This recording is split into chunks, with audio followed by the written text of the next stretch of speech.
Imagine receiving a 1,400-pound wheel of cheese delivered to your front door.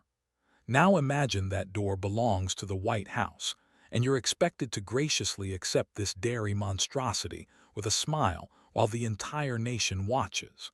Welcome to the absolutely bizarre world of presidential gift-giving in early America. Today's topic is one of those hidden corners of American history that almost nobody talks about. But once you hear these stories, you'll never look at the Founding Fathers the same way again. We're diving deep into the strangest, most bewildering, and sometimes downright dangerous gifts that foreign leaders, ordinary citizens, and everyone in between decided to present to the men who led the young United States of America. And trust me when I say this, some of these gifts were so strange that they created diplomatic incidents, sparked national controversies, and in a few cases, literally escaped their enclosures to terrorize the White House grounds. We're talking about live alligators roaming the East Room, tigers being kept in the presidential stables, and enough exotic animals to stock a small zoo. But before we get into the absolute chaos that was early presidential gift-giving, let me set the stage for you. In the late 1700s and early 1800s, the United States was basically the new kid on the block of world powers. European nations, African kingdoms, Middle Eastern empires, and Asian dynasties all wanted to size up this experimental democracy. And one of the primary ways they did that was through the ancient tradition of diplomatic gift exchange. Here's the thing, though. Nobody had really figured out the rules yet.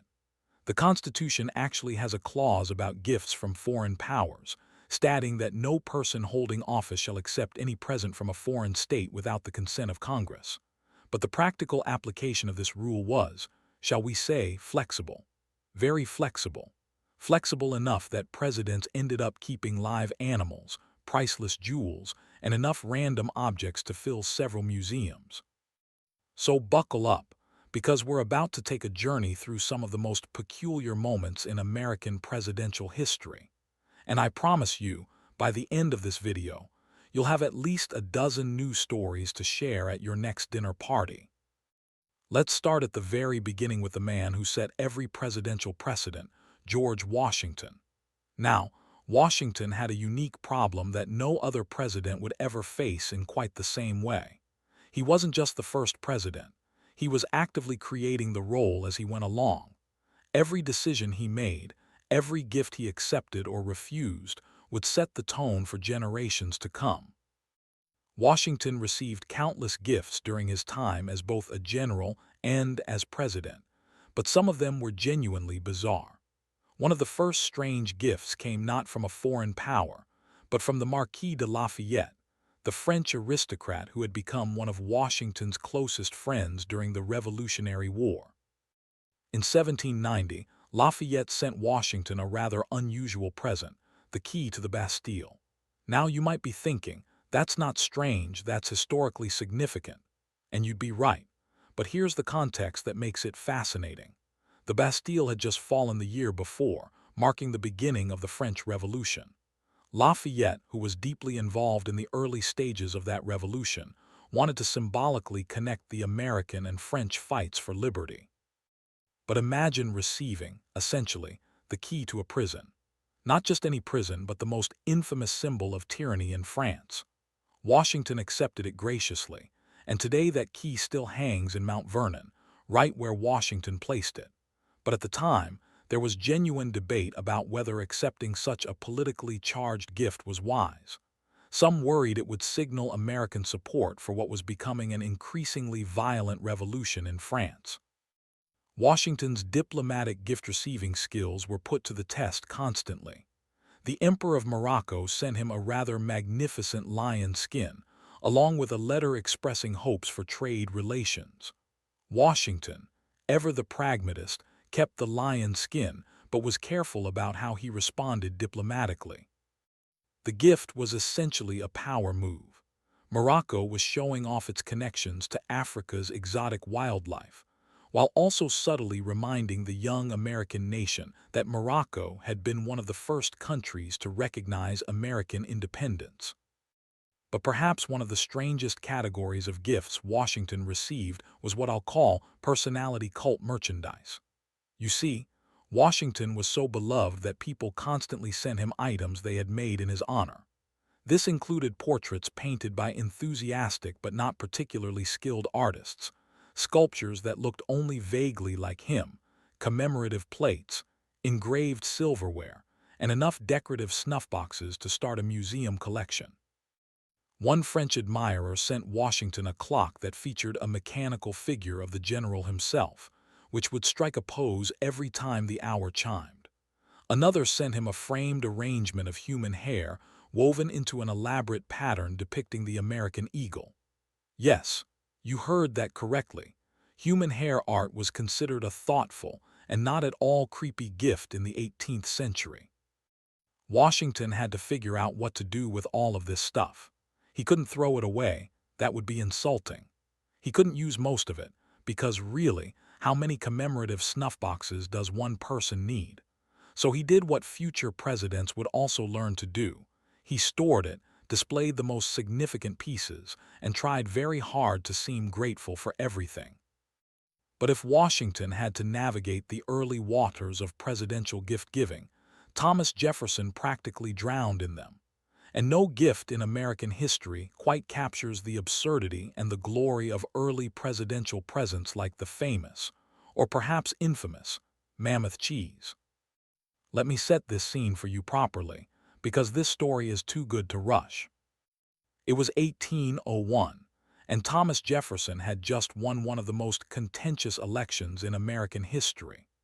The country was deeply divided between Federalists and Democratic Republicans, and Jefferson's victory was seen by many of his supporters as a triumph of common people over aristocratic elites. Now, in the small town of Cheshire, Massachusetts, a Baptist minister named John Leland had an idea. Leland was a fervent supporter of Jefferson, particularly because of Jefferson's commitment to religious freedom.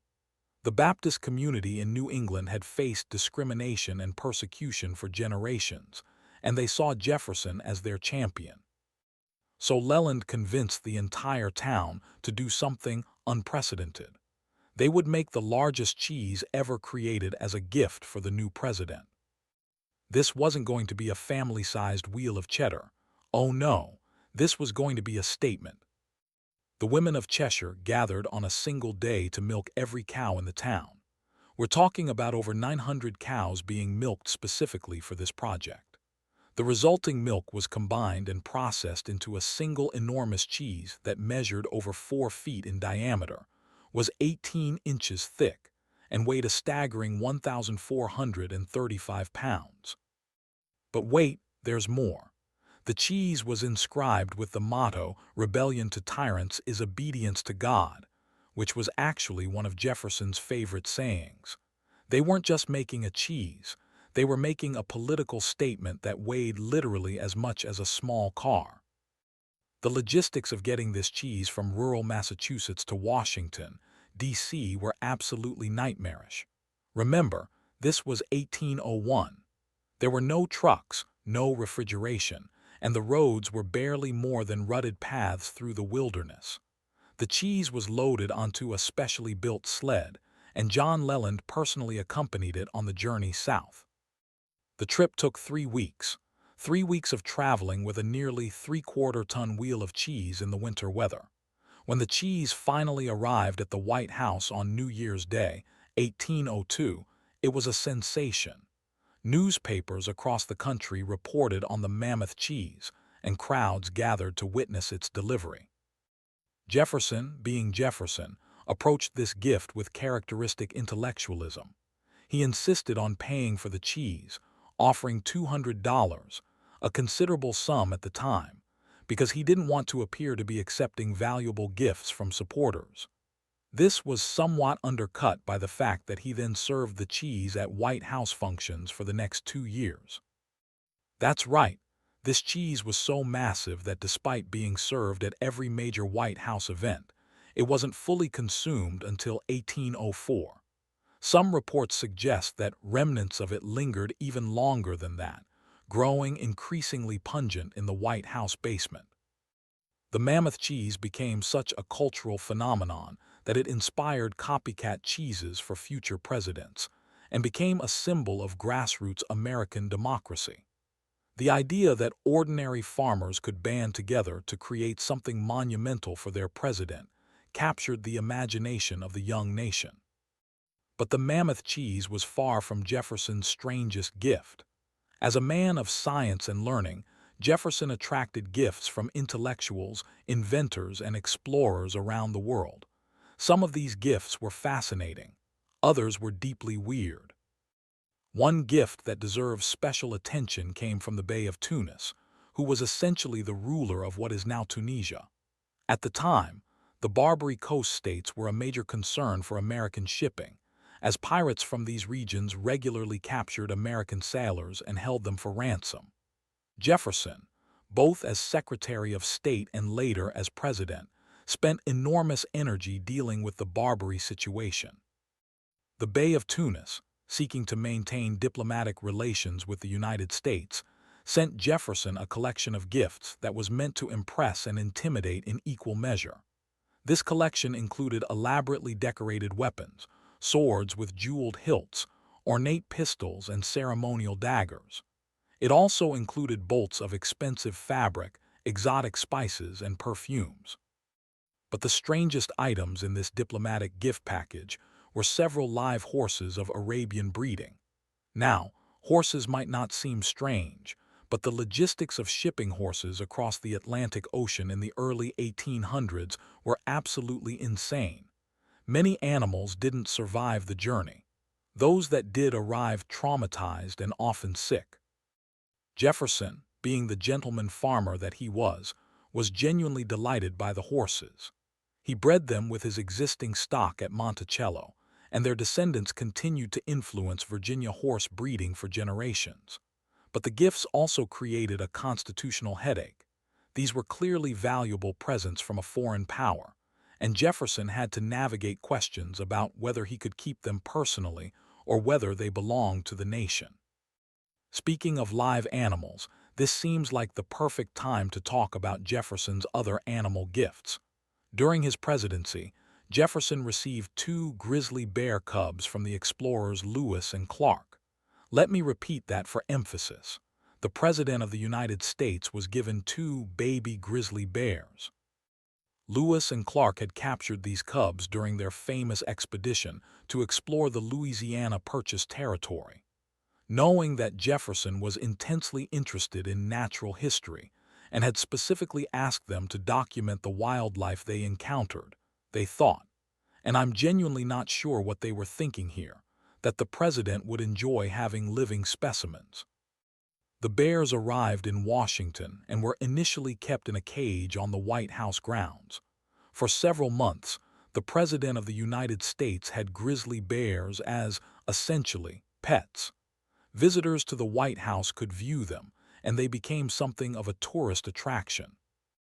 But here's the thing about grizzly bears: they grow rapidly, and they become increasingly dangerous. Jefferson eventually had to donate the bears to a museum in Philadelphia, where they lived out their days as exhibits. But for a brief, glorious period, the White House had its own bear enclosure. The tradition of gifting exotic animals to presidents was just getting started. Let's jump forward a bit to John Quincy Adams, the 6th president, who had his own wildlife adventure that remains one of the most entertaining stories in White House history. In 1825, the Marquis de Lafayette made a grand tour of the United States. This was a huge deal. Lafayette was probably the most beloved foreign figure in American history, and his visit was treated as a national celebration. Every city he visited threw elaborate parties, and countless gifts were exchanged. One of the gifts that Lafayette brought with him, or more accurately, had shipped to him during his tour, was a live alligator. The alligator was meant as a gift for John Quincy Adams from an unspecified dignitary, and Lafayette served as the intermediary. Now let's pause and appreciate the absurdity of this situation. John Quincy Adams was not exactly known for his fun-loving personality.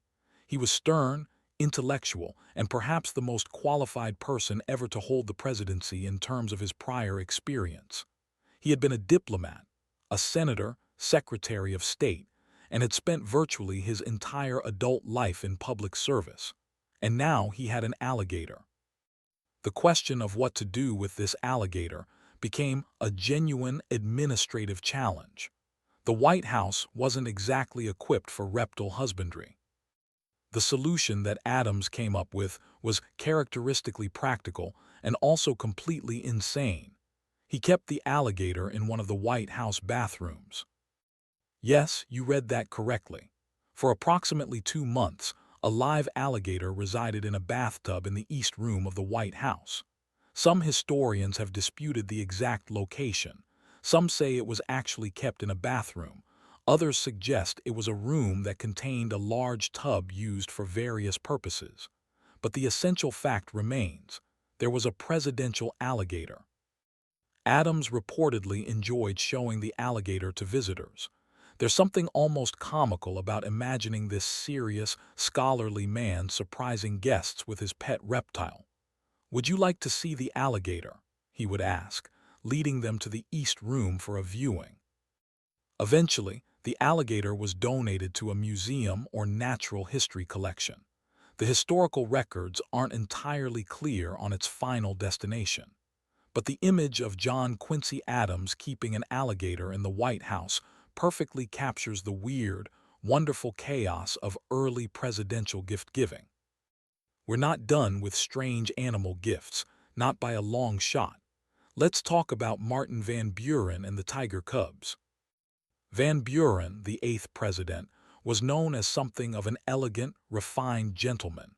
He dressed fashionably, enjoyed fine food and wine, and cultivated an image of sophisticated urbanity. He was also given 2 tiger cubs by the Sultan of Oman. The Sultan of Oman was trying to establish better trade relations with the United States, and he sent an envoy with elaborate gifts. The tigers were the centerpiece of this diplomatic gesture, young, beautiful animals that represented the exotic wealth and power of the Omani Sultanate. Van Buren was put in an awkward position. He couldn't reject the gift without causing a diplomatic incident, but he also couldn't exactly keep tigers in the White House. His solution was to accept the tigers graciously and then immediately announce that they would be donated to a zoo. But here's where it gets interesting. Congress got involved, as Congress tends to do. There was a genuine debate about whether Van Buren had the authority to give away gifts that had been given to the president. Some argued that the tigers belonged to the nation, not to Van Buren personally, and therefore he couldn't simply donate them without congressional approval. This constitutional crisis over tiger ownership was eventually resolved, and the cubs went to a zoo. But the incident highlighted a recurring problem. Nobody had really figured out the rules for presidential gifts, especially living ones that required care and feeding. Now let's talk about what is perhaps the most famous and most chaotic cheese story in presidential history.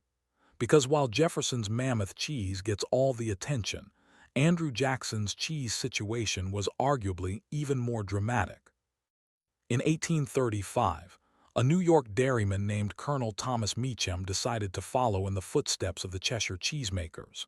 He presented President Andrew Jackson with an enormous wheel of cheese weighing approximately 1,400 pounds. Jackson, always a man of the people, accepted the cheese and had it placed in the main vestibule of the White House. And there it sat for 2 years. The cheese was occasionally cut into and served at events, but it was so massive that it seemed almost inexhaustible. Meanwhile, it continued to age, and become increasingly fragrant. The White House staff complained about the smell. Visitors commented on it. The cheese was becoming a problem. Jackson, in a fit of either populist inspiration or desperate problem-solving, decided to solve the cheese issue in the most Andrew Jackson way possible. On Washington's birthday in 1837, just weeks before he was scheduled to leave office, Jackson threw open the doors of the White House and invited the general public to come eat the cheese. What followed was absolute pandemonium. Thousands of people descended on the White House. They came with knives, with their bare hands, with whatever implements they could find. They tracked cheese throughout the building. They ground it into the carpets. They smeared it on the walls. The crowd was so enthusiastic that the cheese, 1,400 pounds of it, was completely consumed within 2 hours. But the aftermath was devastating. The White House reeked of cheese for months afterward. Some accounts suggest that the smell lingered for years, requiring extensive cleaning and even the replacement of some furnishings. Van Buren, who inherited the presidency and the cheese smell, was reportedly appalled by the state of the executive mansion. The Great Cheese Event, as it came to be known, perfectly encapsulated the Jacksonian era: democratic, chaotic, populist, and more than a little bit messy. Let's take a step back now and talk about a different category of strange presidential gifts, the ones that created genuine diplomatic complications. Throughout the early period of American history, foreign governments were constantly trying to figure out how to interact with this new republic. The European powers were accustomed to dealing with monarchies, where gift-giving followed elaborate protocols and often involved the exchange of incredibly valuable items. The problem was that America had explicitly rejected monarchy and aristocracy. The Constitution's prohibition on accepting gifts from foreign powers without congressional consent was meant to prevent corruption and the appearance of corruption. But in practice, refusing gifts outright could cause serious diplomatic problems. James Madison faced this dilemma when the Emperor of Russia, Alexander I, sent him an elaborate gift package that included furs, decorative arts, and other valuable items. Madison accepted the gifts but immediately turned them over to Congress, essentially saying, "You figure out what to do with this." James Monroe faced a similar situation with gifts from the Pasha of Egypt, which included ornate weapons, jewelry, and several horses.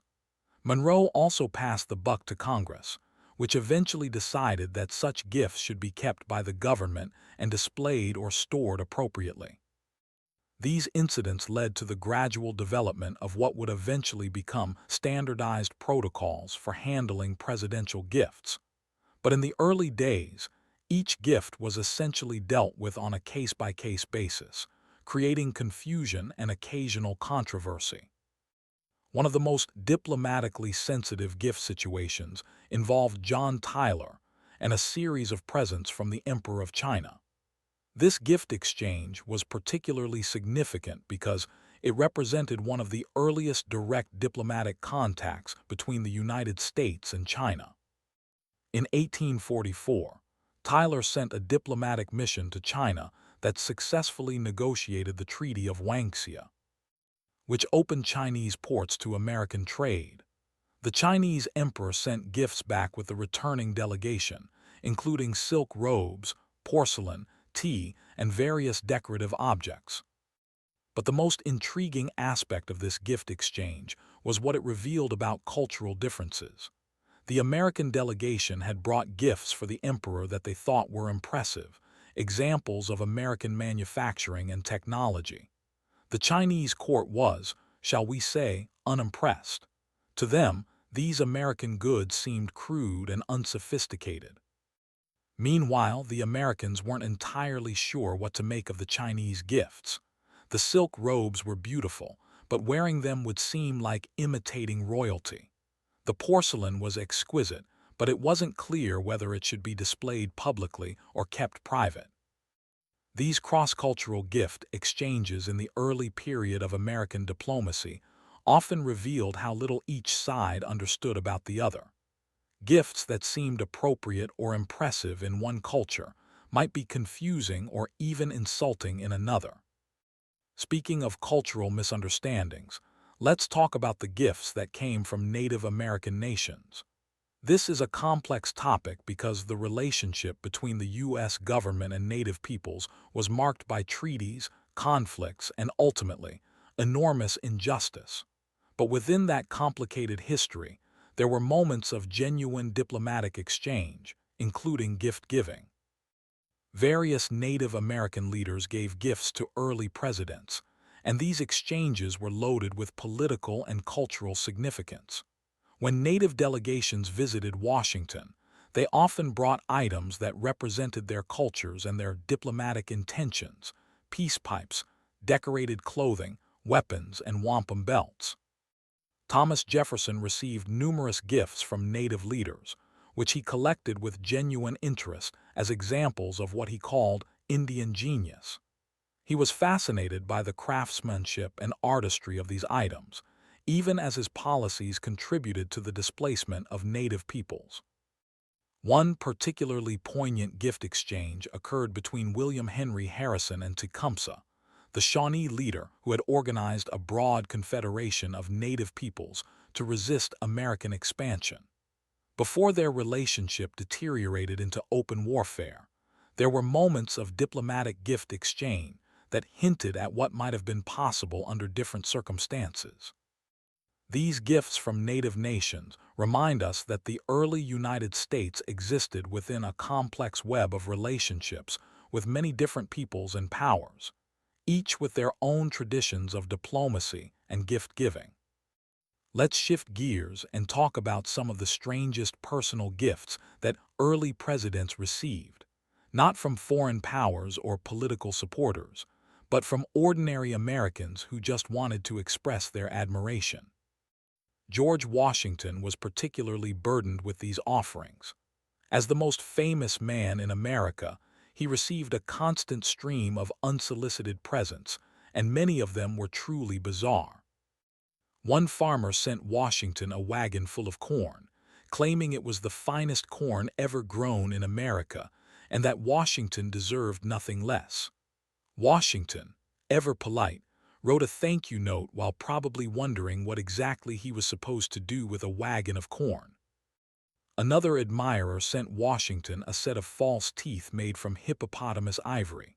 Now, it's well known that Washington had terrible dental problems and wore dentures for most of his adult life, but receiving unsolicited false teeth from a stranger was still an odd experience. Washington did not, as far as we know, actually wear these particular teeth. Perhaps the strangest personal gift Washington received was a proposal of marriage from a woman who had never met him and who was apparently unaware that he was already married to Martha. The proposal came with elaborate gifts meant to demonstrate her worthiness as a potential first lady. Washington did not respond to this particular correspondence. Thomas Jefferson, as a man of learning, received gifts that reflected his intellectual interests. Scientists and inventors from around the world sent him specimens, prototypes, and research papers. Some of these were genuinely valuable contributions to knowledge. Others were the work of cranks and eccentrics. One inventor sent Jefferson a model of a perpetual motion machine, claiming to have solved the fundamental problem that had eluded scientists for centuries. Jefferson, who had a sophisticated understanding of physics, politely declined to endorse the invention. Another correspondent sent Jefferson a fossil that he claimed was from a creature of biblical proportions, proof of the giants mentioned in the book of Genesis. Jefferson, who was deeply interested in paleontology and had written extensively about the subject, was skeptical but kept the fossil for his collection at Monticello.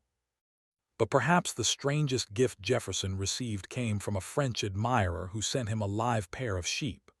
Not just any sheep, these were merino sheep, a Spanish breed known for producing exceptionally fine wool. At the time, exporting merino sheep from Spain was actually illegal, as the Spanish government wanted to maintain its monopoly on high-quality wool production. How this Frenchman obtained the sheep, smuggled them out of Spain, and then shipped them across the Atlantic to Virginia is a story lost to history. But Jefferson was delighted. He bred the sheep at Monticello and became an advocate for merino wool production in America.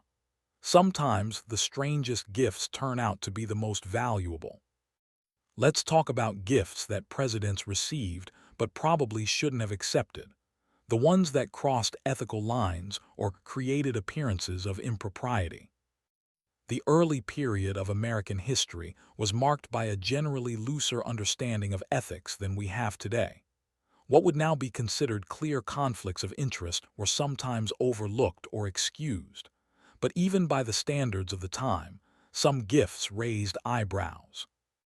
Andrew Jackson, for example, received numerous valuable gifts from personal friends and political supporters that he kept without much apparent concern for appearances. These included valuable horses, elaborate personal items, and in at least one case, a substantial amount of cash disguised as a loan that was never expected to be repaid. Jackson's critics used these gifts as evidence of his unfitness for office, arguing that he was susceptible to corruption. Jackson's defenders argued that these were personal gifts from friends and had nothing to do with his official duties. The debate echoed arguments that would recur throughout American history whenever presidents accepted gifts of significant value. Now, let's explore some of the gifts that were given to presidents but were rejected, sometimes for ethical reasons, sometimes for practical ones, and sometimes for reasons that remain mysterious. James Madison reportedly refused a gift of enslaved people from a foreign dignitary. The historical records are incomplete, but it appears that Madison was uncomfortable accepting human beings as a diplomatic gift, even though he himself enslaved people at his Virginia plantation. The cognitive dissonance is jarring to modern readers, but it reflects the complicated moral landscape of the early American period. John Adams refused numerous gifts during his presidency, in part because he was genuinely concerned about the constitutional implications. Adams was perhaps the most cautious of the early presidents when it came to accepting presents from foreign powers. He sometimes went overboard in the other direction, refusing gifts that probably would have been acceptable and causing mild diplomatic offense in the process. One gift that Adams refused was a jeweled snuff box from a European monarch. Such boxes were common diplomatic gifts in the 18th century. They were valuable but not so valuable as to seem like bribes, and they served a practical purpose for the many gentlemen who used snuff. But Adams was concerned that accepting it would violate the Constitution's prohibition on accepting titles or gifts from foreign powers, and he declined. Speaking of snuff boxes, let's take a moment to discuss the sheer volume of snuff boxes that early presidents accumulated. This might seem like a trivial topic, but it actually reveals something important about 18th and early 19th century diplomatic culture. Snuff boxes were the default diplomatic gift of the era. They could be made from various materials: gold, silver, enamel, porcelain, and decorated with everything from simple patterns to elaborate portraits and jewels. They were valuable enough to be significant but not so valuable as to be inappropriate. And crucially, they were small enough to transport easily. George Washington accumulated dozens of snuff boxes during his lifetime. Jefferson had a collection as well. By the time we get to later presidents, the White House had acquired enough snuff boxes to fill several display cases. The problem was that by the 1830s and 1840s, snuff use was declining. Snuff boxes were becoming obsolete even as they continued to be given as diplomatic gifts. Presidents found themselves with growing collections of beautiful, valuable, but essentially useless objects. This situation is actually somewhat analogous to modern diplomatic gift-giving, where leaders exchange ceremonial objects that nobody really wants or needs, but which custom demands. The specific items have changed, but the underlying dynamic remains the same. Let's return to the topic of animal gifts, because we haven't even scratched the surface of how many live creatures were given to early presidents. James Buchanan received a herd of elephants from the King of Siam. Well, actually, he was offered elephants. The king's letter suggested that elephants would be useful for labor and transportation in America, and he offered to send some. Buchanan politely declined, noting that the American climate was not suitable for elephants, and that steam power was making such animals unnecessary for labor purposes. But the elephant offer does raise an interesting counterfactual. What if early presidents had accepted even more exotic animals than they did? The White House could have become a de facto zoo, housing creatures from around the world. In some ways, it partially served that function anyway.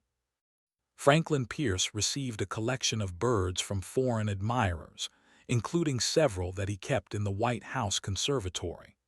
These birds were beautiful but also noisy, and there are accounts of important meetings being interrupted by exotic bird calls.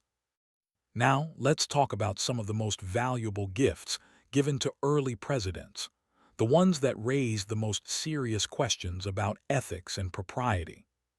Perhaps the most valuable gift ever given to an early president was a diamond-studded sword presented to James Monroe by the government of France. The sword was absolutely magnificent, a work of art as much as a weapon, encrusted with precious stones and crafted by master jewelers. Monroe faced a genuine dilemma. Refusing the gift would insult America's oldest ally. Accepting it personally would seem inappropriate for a Republican leader. He eventually accepted the sword on behalf of the nation and turned it over to the government, where it remains today. Similar situations arose with jewelry. Early First Ladies often received valuable jewelry as gifts from foreign governments. The question of whether these personal adornments belonged to the women personally or to the nation was never fully resolved in the early period. Some First Ladies kept their jewelry gifts and passed them down to descendants. Others turned them over to government collections. The lack of clear rules created inconsistency and occasional controversy. Let's explore some of the most historically significant gifts, the ones that weren't just strange, but actually mattered for American history. One gift that changed history was the collection of seeds that various foreign governments sent to American presidents.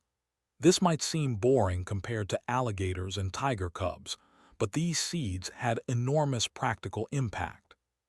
Thomas Jefferson was particularly interested in agricultural gifts and actively sought out seeds from around the world. He experimented with growing European grapes, Mediterranean olives, and Asian rice at Monticello. Some of these experiments failed, but others succeeded and introduced new crops to American agriculture. The gift of merino sheep we discussed earlier was part of this same pattern.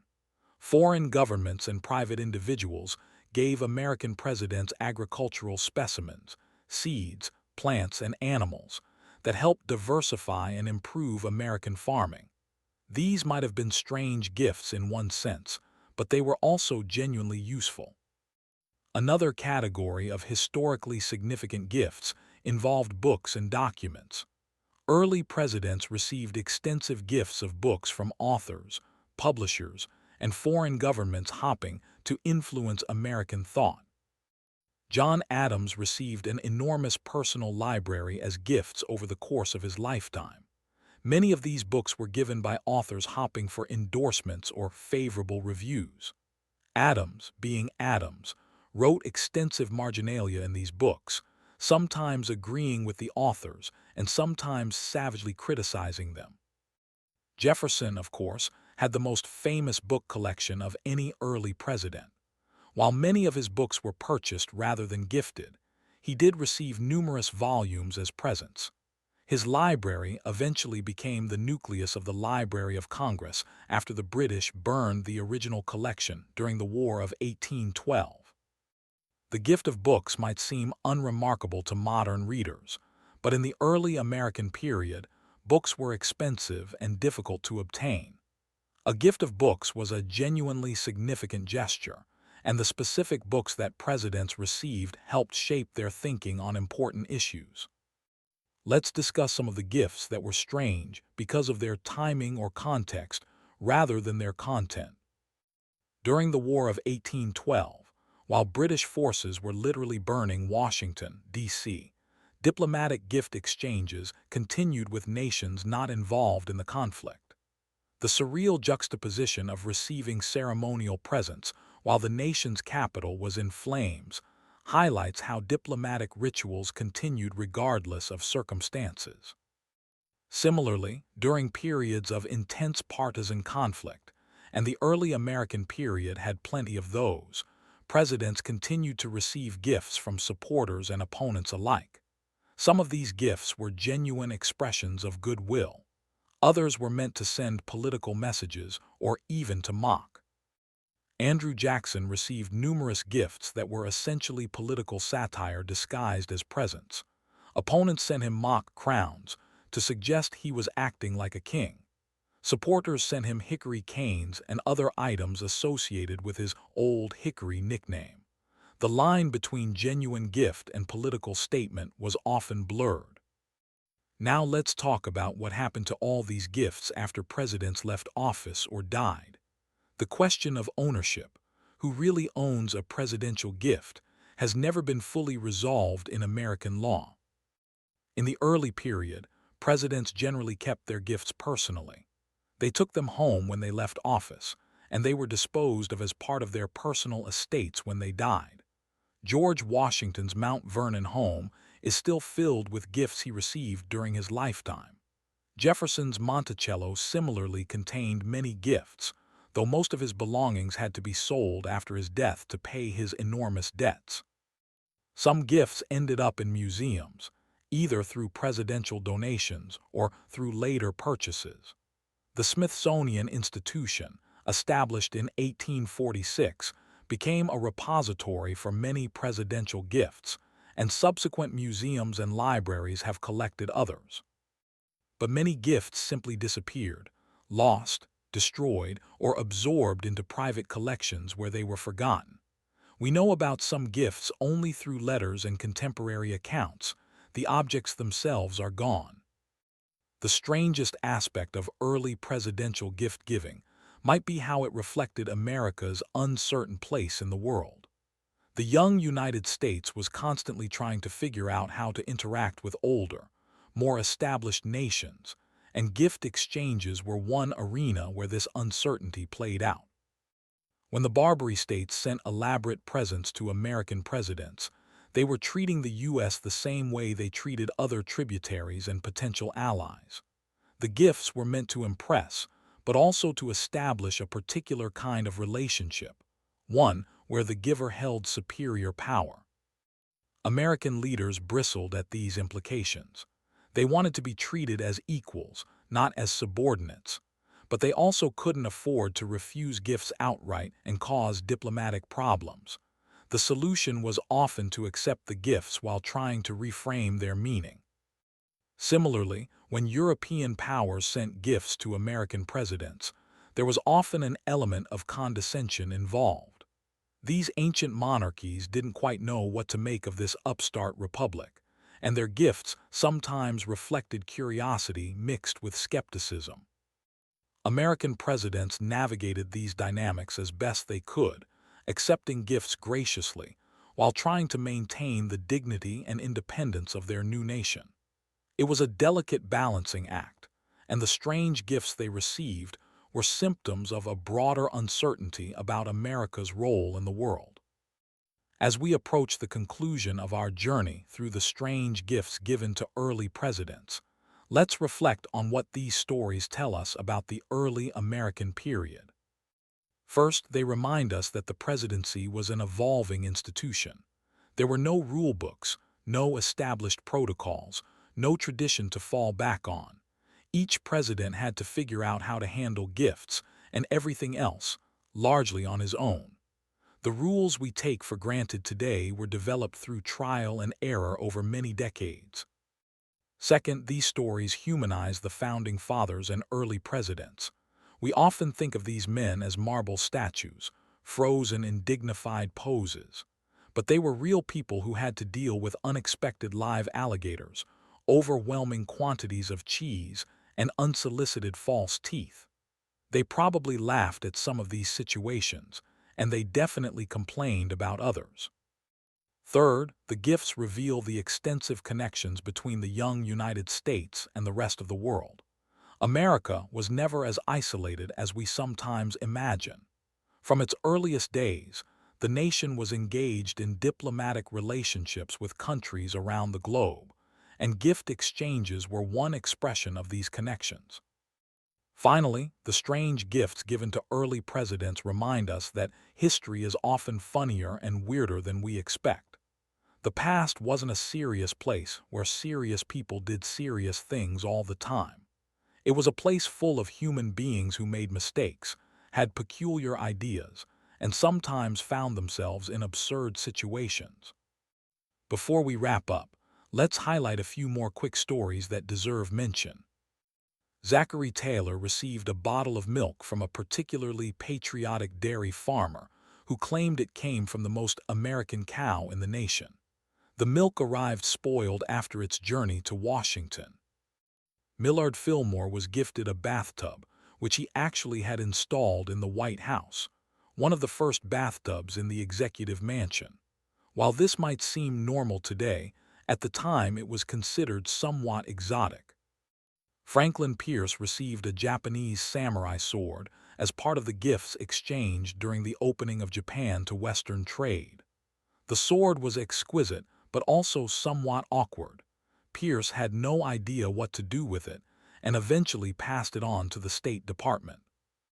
James Polk received so many gifts during his single term that he had to rent additional storage space near the White House. When he left office, he faced weeks of work sorting through everything he had accumulated. Let's also acknowledge the gifts we'll never know about. Historical records from the early American period are incomplete, and many gift exchanges went undocumented. We can be certain that presidents received far more strange and wonderful things than we have any record of. Letters were lost, diaries were destroyed, objects were discarded or sold without anyone noting their origin. The stories we've discussed today are just the ones that happen to survive in the historical record. For every alligator and mammoth cheese we know about, there were probably dozens of other equally strange gifts that have been forgotten. This uncertainty is part of what makes history fascinating. We're always working with incomplete information, trying to reconstruct the past from fragments and clues. The strange gifts given to early presidents are windows into that past, but they're small windows that show us only glimpses of a much larger and more complex reality. So what can we learn from all of this? What's the takeaway from 40-plus minutes of stories about presidential presents? Perhaps the main lesson is that leadership, even at the highest levels, involves dealing with a constant stream of unexpected situations. Early presidents had to navigate diplomatic minefields, manage public relations, and deal with practical problems like, where do I put this alligator? They did all of this while also running a country and trying to establish precedents for future generations. The strange gifts they received were challenges as much as they were presents. Each gift required decisions: accept or refuse, keep or donate, display or store. These decisions had consequences, diplomatic, political, and personal, and they had to be made quickly, often without clear guidance. Modern presidents face similar challenges. Though the specific gifts have changed, they still receive elaborate presents from foreign governments. They still have to navigate questions of propriety and constitutionality. They still accumulate vast quantities of objects that they don't really want or need. The difference is that now there are rules, codified regulations about what presidents can accept, what must be turned over to the government, and how gifts are recorded and preserved. These rules exist because early presidents had to learn the hard way what worked and what didn't. The tradition of giving strange gifts to presidents continues to this day, of course.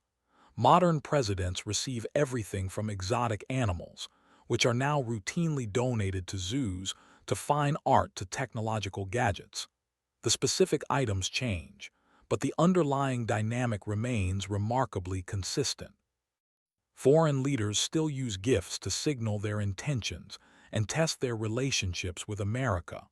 Ordinary citizens still send unsolicited presents to the White House, hopping to catch presidential attention. And presidents still have to figure out what to do with all this stuff. In some ways, the story of presidential gifts is a microcosm of the larger story of American diplomacy and politics. It's about managing relationships, navigating conflicting expectations, and dealing with the unexpected. It's about the gap between how things are supposed to work and how they actually work. And sometimes, it's just about a guy who suddenly has an alligator living in his bathroom because someone thought that would be a good gift. History is strange that way. Thank you for joining me on this deep dive into the strangest gifts ever given to early U.S. presidents. If you enjoyed this video, please like and subscribe. It really helps the channel grow and allows me to create more content like this. I'd love to hear from you in the comments. Which of these gift stories surprised you the most? Which president do you think handled their strange gifts the best? And are there any other weird presidential history topics you'd like me to cover?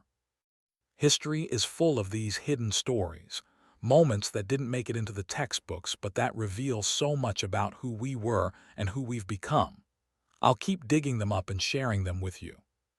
Until next time, remember, the past is never as boring as it seems, and sometimes the best stories are the ones about 1,400-pound wheels of cheese.